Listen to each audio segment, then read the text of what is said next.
Leon Panetta has served as White House Chief of Staff, head of the CIA, and the US Defense Secretary. He told us that the French should really be more supportive. More on that in a moment, but first, I began by asking him for his reaction to this week's admission that one of America's last acts in Afghanistan, a drone strike in Kabul, had killed 10 innocent people.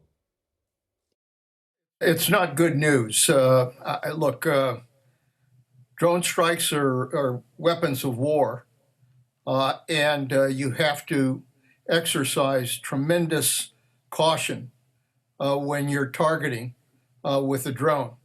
As someone who's been involved with drone operations as director of the CIA, I thought it was very important to have intelligence not only using our surveillance capability, but also using people on the ground, spies on the ground, to identify those targets and make sure that we had the right targets when we fired. In this instance, it's pretty clear that that kind of care was not exercised, and a terrible mistake has been made. And it does reflect badly, I think, on the approach that was used to decide what target to hit. I know there was a tremendous amount of confusion. I know there was a tremendous amount of pressure to try to go after those that had killed our Marines and killed others. But that's no excuse for not developing accurate information when it comes to targeting individuals. Do you think that this kind of mistake, let's call it that, weakens the United States' hand in its foreign policy and its work to try to extend its influence across the globe? Well, look, any time this kind of mistake is made, it reflects badly in terms of the methodology of applying our technology to targets on the ground. Now, having said that, we live in a very dangerous world, and we're dealing with a lot of adversaries, whether it's Russia, whether it's China, whether it's Iran, whether it's North Korea, whether it's failed states in the Middle East, whether it's terrorism. And the fact is that we still are at war with terrorism.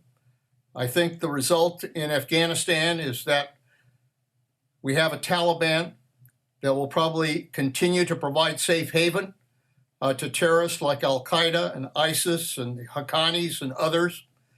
And so we're going to have to make sure that in dealing with that threat to our national security, yes, we're going to need the very best intelligence we can get on those targets.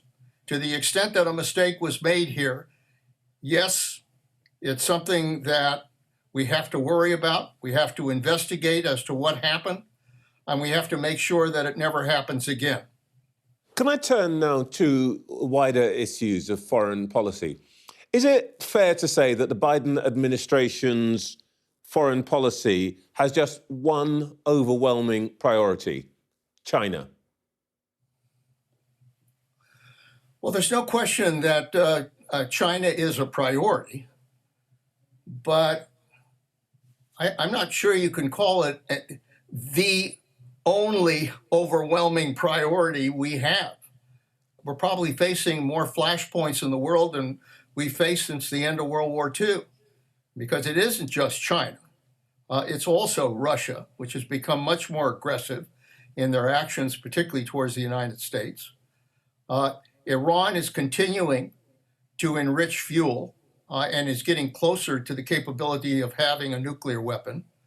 North Korea is now firing more missiles and developing more nuclear weapons.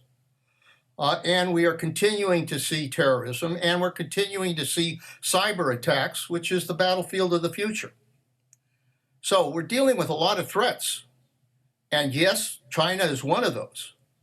But the United States has to be capable of being able to respond to national security threats across the board.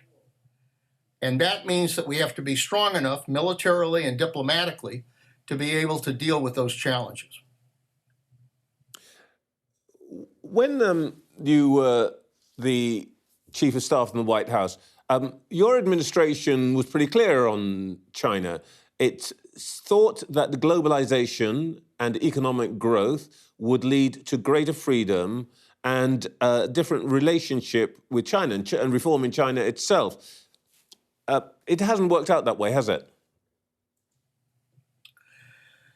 Unfortunately, it has not worked out that way. And there's been a lot of mistakes along the way. I think President Obama was right when he talked about rebalancing our force to the Pacific. I was Secretary of Defense when we made that decision. And it was important to do that in order to make clear to China that, yes, we will work with them, we will have dialogue with them, we'll try to deal with them economically and financially as we have. But at the same time, we are also going to protect our national interests when it comes to the Pacific, which means that the South China Sea cannot be an area that limits the ability of shipping and free trade and freedom of the seas to be able to take place. It means that we have to respect human rights. It means that we have to protect Taiwan. It means that we have to make sure that the right thing is done with regards to Hong Kong as well. So, yes, we can have that dialogue. But at the same time, I think we have to be prepared in order to show China that there are lines that they cannot cross.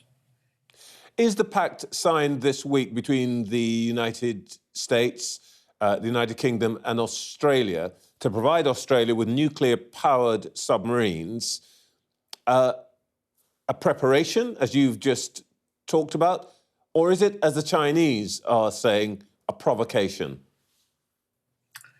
I think it's about engagement, and I think it's about deterrence. I think that's the message that they should get. I think that the most important thing that needs to be done in dealing with China is to strengthen our alliances.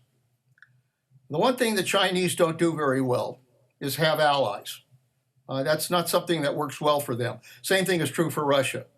They don't like other countries developing alliances that might limit them in the decisions they make. And so I think the fact that we announced this security partnership and that we made clear that we are going to be able to exchange not only intelligence, but also technologies, and we're going to help provide nuclear-powered submarines to the Australians so that they can have that capability. Okay. I think what that does is it sends a message to China that we are not going to simply sit back and allow China to have its way in the Pacific. But there's a price to pay here, isn't there? And that is in the terms of America's own allies. The deal that you signed with the UK and Australia has made the French furious. The French foreign minister described it as a stab in the back, and the Élysée Palace has recalled its ambassador to the United States. This is a misstep, isn't it? Well, I'm not sure of just exactly what kind of conversations went on with regards to our allies, France and others as well. I would hope that when this kind of partnership is announced, that our other allies would support that kind of partnership, because very frankly, the role of allies is to build partnerships and to be able to work together when it comes to security, when it comes to our economics, when it comes to trade, et cetera. That's the heart and soul of having allies. Let me just ask you this, though. That the French said that this behaviour looks like something that Mr. Trump would do. Isn't that the biggest insult that anybody could level at a Biden White House? Well, yeah, and it's probably not accurate because I'm not sure that President Trump had the ability to develop the kind of partnerships that the Biden administration developed in this case, the kind of strategic partnership between the United Kingdom, Australia, and the United States. That was not something that Trump was very interested in doing. But you see my point. It's a criticism, but I don't think it's based on fact. But you see my point here, that the Biden administration is about to go into COP26. It's meant to give the world leadership. It's meant to bring people together. But by its actions, the pulling out of Afghanistan, this particular thing with the French, that it is alienating potentially people it's going to need to help it do the deal at COP26, for example. Look, I think President Biden has made clear that the United States wants to exercise world leadership and wants to work with our allies in the world. And, have mistakes been made? Of course they've been made. But overall, I think that it's pretty clear that this president understands the importance of countries working together in order to provide for our mutual security. And I guess to some extent, look, there is a problem here because after watching Trump, a lot of our allies basically were very distrustful of the United States. I understand that. And we're starting to operate on their own. And France is a good example of that. But I also think that they should recognize that we have a different president who is interested in trying to work with the rest of the world. And we will have our differences. We will make mistakes. Okay. But in the end, if we're confronting common adversaries, as we are in China and Russia and elsewhere, then we damn well better start working together.